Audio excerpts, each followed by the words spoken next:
मोतिहारी नगर के विकास कार्यों को लेकर नगर विधायक और नवनिर्वाचित मेयर आमने सामने हैं। शहर से जल जमाव व मोती झील के विकास सहित अन्य विकास कार्यों को अपने नाम करने की होड़ लगी हुई है। मेयर प्रीति कुमारी ने पूर्व में मेयर रहे प्रकाश अस्थाना को दोषी बताया है।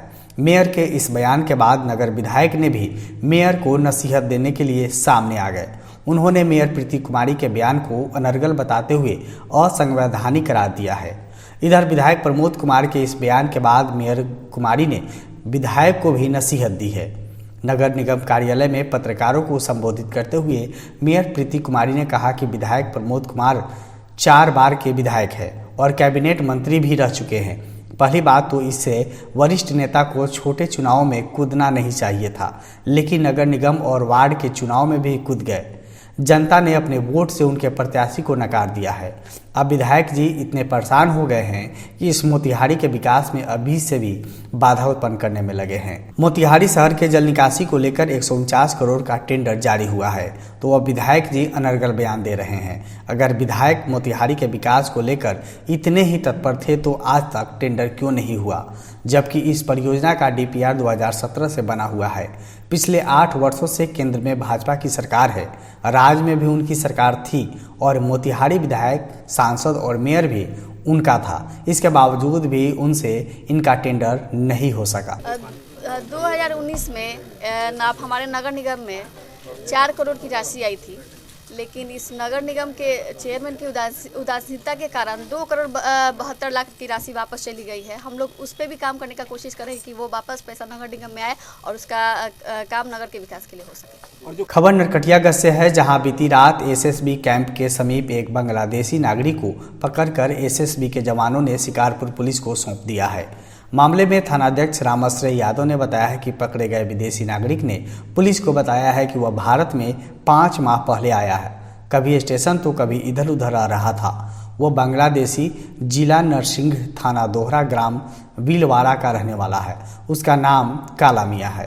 पुलिस ने जांच के दौरान विदेशी नागरिक के पास से कोई कागजात बरामद नहीं किया है जिससे उसकी पहचान हो सके। मामले में प्राथमिकी दर्ज कर पुलिस आगे की कार्रवाई में जुट गई है। आम बजट में सम्मानित रेल बजट में मुंगेर स्थित जमालपुर रेल कारखाना की उपेक्षा, डीजल शेड को इलेक्ट्रिक शेड में तब्दील करने और रेल के हितों से जुड़े अपने मांगों पर केंद्र सरकार की कोई घोषणा नहीं होने से नाराज जमालपुर रेल कारखाना संघर्ष मोर्चा के नेताओं ने केंद्र सरकार पर जमकर भड़ास निकाली है और जमालपुर स्टेशन चौक पर प्रधानमंत्री नरेंद्र मोदी, वित्त मंत्री निर्मला सीतारमण और रेल मंत्री अश्वनी वैष्णव का पुतला फूंका। अपने गुस्से का इजहार किया। संघर्ष मोर्चा में शामिल राजद, जदयू, सपा के साथ कई पार्टी के संगठनों के कार्यकर्ताओं ने जमालपुर के जुबली बेल से प्रदर्शन करते हुए स्टेशन चौक पहुंचा और पुतला दहन कर विरोध जताया।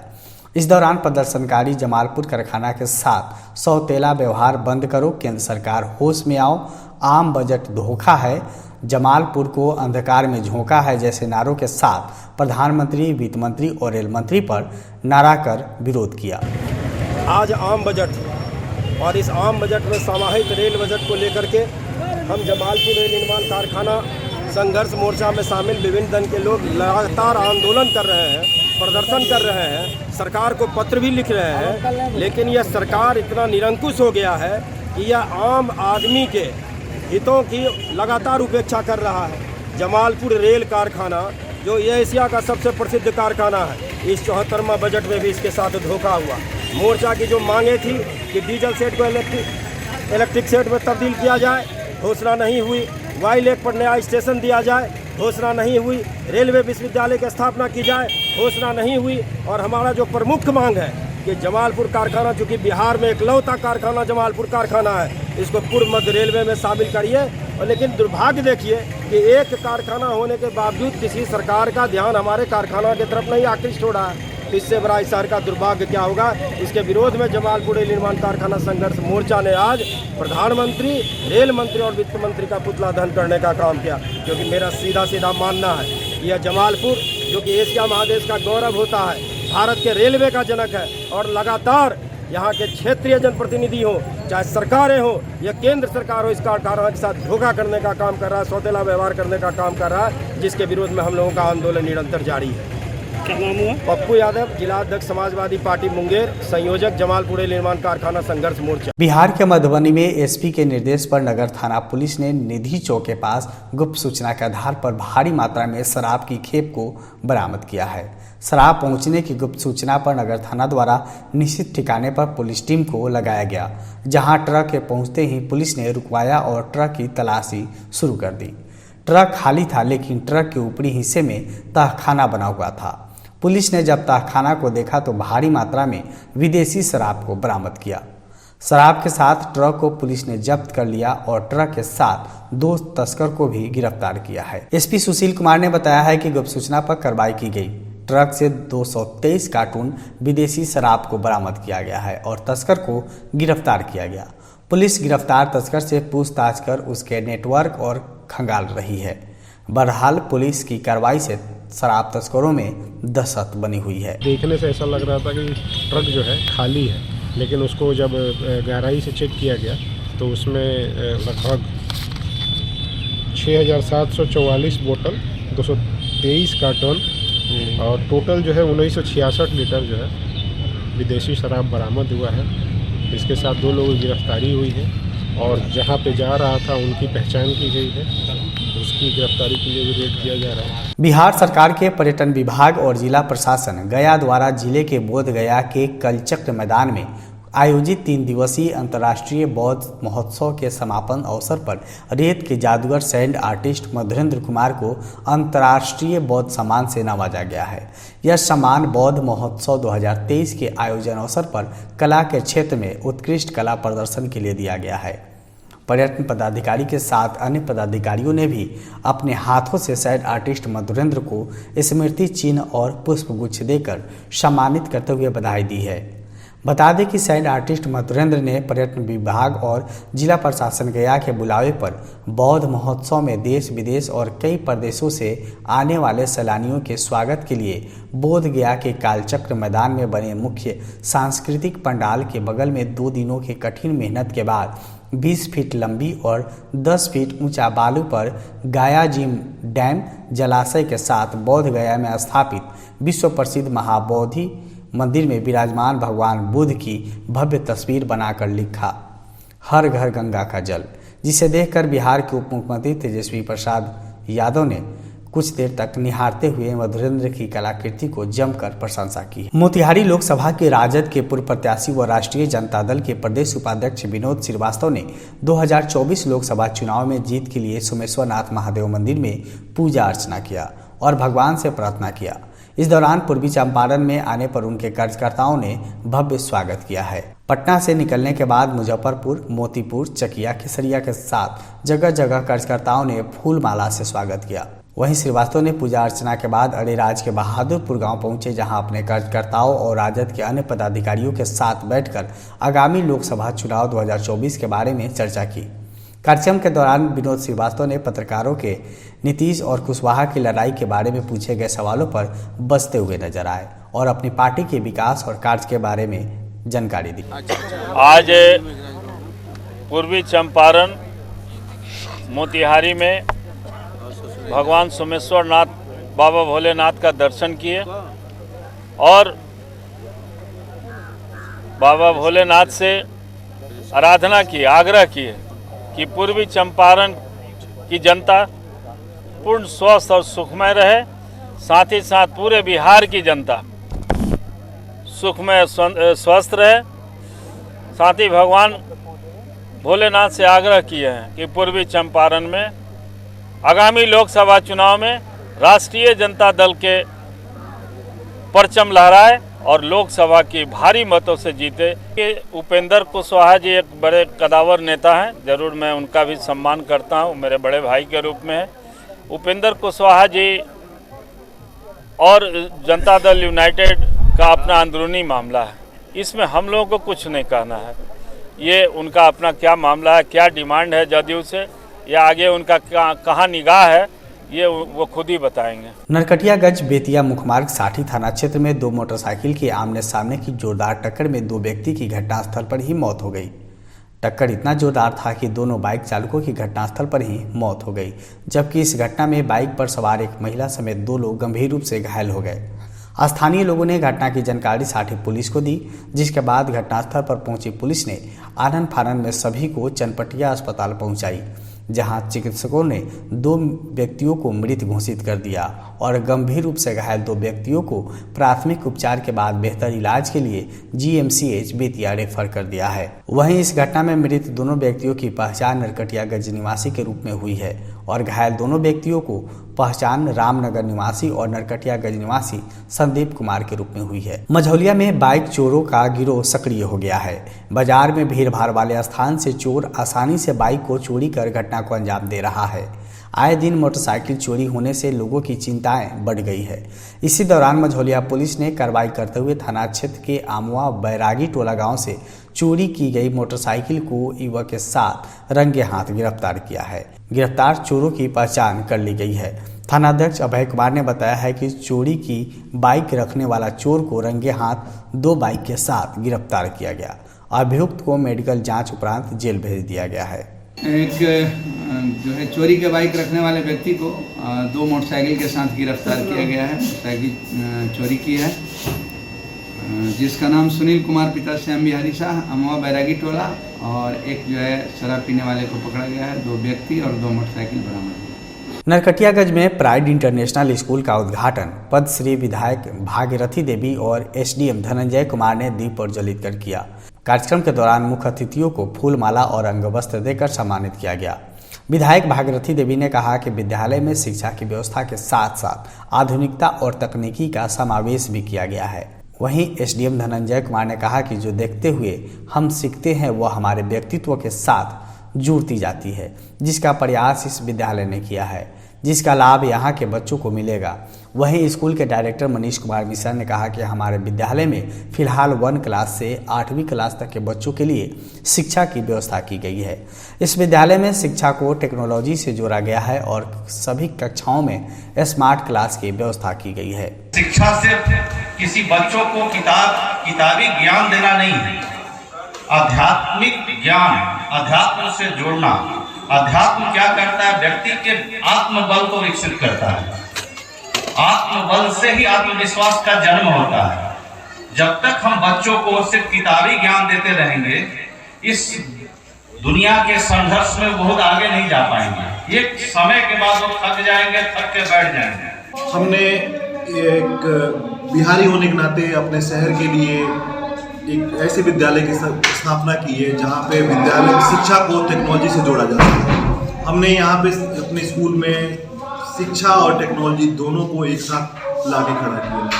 आप सब हम लोग क्लासरूम देख रहे हैं, हमारे सारे क्लासरूम स्मार्ट क्लासेज है, सारे क्लासरूम वातानुकूलित हैं, एसी क्लास। मसरक थाना क्षेत्र के कुशवाहा टोला में अमर शहीद जगदेव प्रसाद की जयंती बड़े ही धूमधाम से आयोजित की गई। कार्यक्रम जदयू प्रखंड अध्यक्ष रामाधार सिंह की तरफ से आयोजित किया गया। कार्यक्रम में मौजूद लोगों ने अमर शहीद जगदेव प्रसाद के तैल चित्र पर माल्यार्पण कर उन्हें याद किया।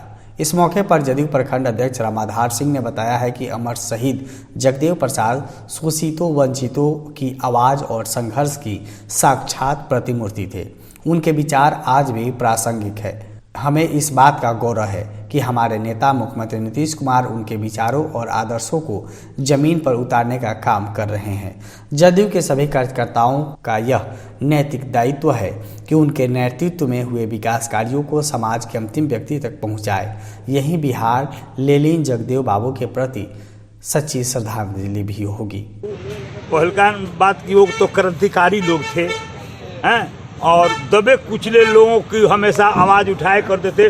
उनका जन्म 19 फरवरी 1922 को कुर्ता गांव में हुआ था, जो आज तक वो अन्याय के खिलाफ लड़ते रहे और पीछे पौधान पर रहने वाले लोग को आगे बढ़ाने के हमेशा कार्य किए। आज उनको उनके पुण्यतिथि को हम लोग मसरक के स्टेशन रोड कुशवाहा टोला में बहुत धैर्यपूर्वक मना रहे हैं और प्रत्येक साल हम लोग मनाते हैं और मनाते रहेंगे। मझौलिया मोहद्दीपुर रेलवे गुमती और मनरवा रेलवे गुमती के समीप सत्याग्रह एक्सप्रेस अचानक 2 भागों में बंट गई। सत्याग्रह एक्सप्रेस के 15 बोगियों को पीछे छोड़कर लगभग 200 मीटर आगे चली गई। इस घटना से आसपास के लोगों और यात्रियों में अफरा तफरी मच गई, लेकिन इस हादसा में कोई हताहत नहीं हुआ। वहीं इस घटना के बाद 3 ट्रेनों का परिचालन भी घंटों देर तक बाधित रहा। घटना की सूचना पर मझौलिया स्टेशन पर तैनात पाइंसमैन ने अपने सहयोगियों के साथ पहुंचकर रेल इंजन को डब्बे से जोड़कर रेल परिचालन शुरू कराया। बता दें कि सत्याग्रह एक्सप्रेस ट्रेन रक्सौल से दिल्ली के लिए जा रही थी। अपने नियत समय पर 9:28 पर मझौलिया रेलवे स्टेशन पर पहुंच गई और 9:32 पर स्टेशन से बेतिया के लिए खुली, लेकिन रेलवे स्टेशन से करीब 1 किलोमीटर दूर मोहद्दीपुर रेलवे ढाला और मनरवा गुमती के बीच अनकपल और तकनीकी गड़बड़ी से एकाएक इंजन समेत बोगी 2 भागों में बंट गई। स्टेशन मास्टर वेद प्रकाश झा ने बताया है कि ट्रेन 30 मिनट के लगभग रुकी रही, जिससे 52-15, 25-58, 56-56 ट्रेन प्रभावित रही। मोतिहारी नगर निगम सभागार में नगर निगम मोतिहारी के सशक्त अस्थायी समिति के सदस्यों को पद और गोपनीयता की शपथ दिलाई गई। मौके पर परियोजना पदाधिकारी सह संयुक्त निर्देशक नगर विकास और आवास पदाधिकारी देवेंद्र सुमन के साथ नगर निगम के सभी सदस्य मौजूद थे। आपको बता दें कि शपथ ग्रहण के बाद पत्रकारों द्वारा पूछे गए सवालों पर मेयर प्रीति कुमारी ने क्या कुछ कहा, सुनिए। और चूंकि आप लोगों को पता है कि सशक्त स्थायी समिति के कार्य गठन हुआ है, तो इसके सारे मेंबर्स नए हैं और सभी को जनता ने चुना है और हम लोग अपने कार्यों के निर्वहन के लिए जनहित में हर कार्य करने का प्रयास करेंगे, जनता के मुद्दे पर खड़ा होने का प्रयास करेंगे। अभी हम लोग को शपथ लिए शायद अभी 1 महीना भी नहीं हुआ है, 13 को 1 महीना कंप्लीट होगा, लेकिन हमको लगता है कि आप लोग नोटिस कीजिएगा तो इतनी तेज गति से अब तक आपने कार्य को नहीं देखा होगा। तो हम लोग इसी क्षेत्र में आगे काम करने के लिए आए और आगे काम करते रहे। मुख्यमंत्री नीतीश कुमार की संभावित समाधान यात्रा पर केसरिया टूरिज्म डिपार्टमेंट द्वारा टूरिस्ट विजिटर सेंटर और बौद्ध स्तूप केसरिया में चल रहे कार्य का जायजा लेने जिलाधिकारी शीर्षत कपिल अशोक केसरिया पहुंचे, जहां संबंधित पदाधिकारी को उन्होंने कार्य में प्रगति लाने के लिए आवश्यक दिशा निर्देश दिए। नवनिर्मित टूरिज्म विजिटर सेंटर के साफ सफाई और बेहतर सुविधा को लेकर उन्हें निर्देश देते हुए कहा कि कार्य में तेजी लाने की आवश्यकता है। आपको बता दें कि समाधान यात्रा के दौरान मुख्यमंत्री नीतीश कुमार केसरिया में पहुंचेंगे और केसरिया टूरिज्म डिपार्टमेंट द्वारा टूरिस्ट विजिटर सेंटर का उद्घाटन करेंगे। मोतिहारी शहर में फिर से मानवता को शर्मसार करने वाली घटना सामने आई है। शहर के NH 28 से सटे टाटा मोटर्स के सामने कचरे में नवजात को फेंका हुआ कुछ लोगों ने पाया, जहां देखते ही देखते हजारों लोगों की भीड़ खड़ी हो गई। कुछ लोग वीडियो बनाने लगे, कुछ लोग फोटो खींचने लगे। तभी वहां समाजसेवी अनिकेत रंजन पहुंचकर कचरा से बच्ची को वहां से निकाला और सदर अस्पताल मोतिहारी लाया गया, जहां पता चला कि बच्चे की मृत अवस्था में है। वहीं अनिकेत रंजन ने कहा कि जब तक समाज के लोग अपना सोच नहीं बदलेंगे तब तक ऐसी घटनाएं सरेआम होती रहेगी।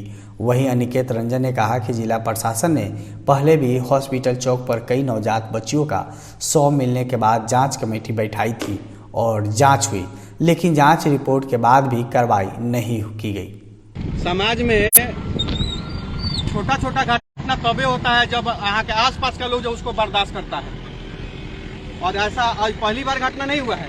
आप लोगों ने देखा होगा कि सदर अस्पताल चौक पर भी कचरा में 3-4 को नवजात बच्ची को फेंका गया था। उस पर जब हम हल्ला बवाल किए थे तो एसपी साहब ने टीम गठित किया था, डॉक्टर कुमार आशीष ने। तो डॉक्टर कुमार आशीष ने जब टीम गठित किया था तो उसका जांच भी हुआ था, उसमें हम लोगों ने सबूत भी दिया था, गवाही भी करवाया था। लेकिन हम एसपी महोदय से पूछना चाहते हैं, अगर उस गवाही हुआ था, जांच हुआ था, सबूत मिला था, उस दोषी पर अगर कार्रवाई हुआ रहता तो आज इस नवजात बच्ची को दोबारा फेंका जाता क्या? नहीं। पूर्वी चंपारण के सुगौली में संधि महोत्सव आयोजन की तैयारी को लेकर कांग्रेस आश्रम में एक बैठक आयोजित की गई, जिसकी अध्यक्षता काका फाउंडेशन के संस्थापक सह आयोजन समिति के अध्यक्ष अभिनव अभिषेक ने की। बैठक में सुगौली संधि महोत्सव की तैयारी के साथ साथ आयोजन समिति की संरचना पर चर्चा की गई। यह आयोजन आगामी 4 और 5 मार्च को होगा। इस संबंध में आयोजन समिति के अध्यक्ष अभिनव अभिषेक, इंजीनियर इकरामुल हक, गुड्डू और अविनाश तिवारी ने संयुक्त रूप से बताया है कि कार्यक्रम में देश विदेश में ख्याति प्राप्त कलाकारों के साथ साथ समाजसेवियों और राजनेताओं का आना सुनिश्चित हुआ है। बताया है कि सुगौली की ऐतिहासिक महत्व को अंतर्राष्ट्रीय पटल पर उजागर करने के उद्देश्य से आयोजित महोत्सव के प्रथम दिन विद्वान व अतिथि सुगौली के ऐतिहासिक संदर्भ पर चर्चा करेंगे। उसके बाद क्षेत्र के विकास में योगदान देने वाले विभूतियों को विशिष्ट सम्मान से सम्मानित कर स्मारिका प्रकाशित की जाएगी। वहीं इस मौके पर समिति के सभी सदस्य मौजूद थे। 4 और 5 मार्च 2023 के दिन सुगौली में संधि भूमि उत्सव का आयोजन किया जा रहा है, जिसे हम लोग महोत्सव के रूप में मना रहे हैं और इसमें हजारों हजार की संख्या में लोगों को हम आमंत्रित कर रहे हैं ताकि हमारे सुगौली के जो ऐतिहासिक पृष्ठभूमि को अब तक आप लोगों ने किताबों में पढ़ा है वह जनमानस के पटल पर अंकित हो सके। इसके लिए हम लोगों ने कई मंत्रियों, प्रशासनिक अधिकारियों और स्थानीय गण्यमान्य लोगों से संपर्क किया है और वे सभी हमारे इस कार्य की भूरी भूरी सराहना कर रहे हैं। तो हम अपना पहला मैसेज आपके चैनल के माध्यम से देना चाहते हैं कि यह कार्यक्रम पूरी तरह से दुरुस्त है, इसमें आप सभी शिरकत करें और नृत्य संगीत के साथ साथ सांस्कृतिक कार्यक्रम का लुत्फ उठाएं। खबरों की फास्ट ट्रेन में हो जाइए सवार। 30 मिनट में बिहार झारखंड की हर खबर, राजनीति, अपराध, खेल, मनोरंजन से लेकर व्यवसायिक जगत पर नजर। आधे घंटे में 30 बड़ी खबरें। देखिए रियल न्यूज बिहार पर रोजाना रात 9 बजे।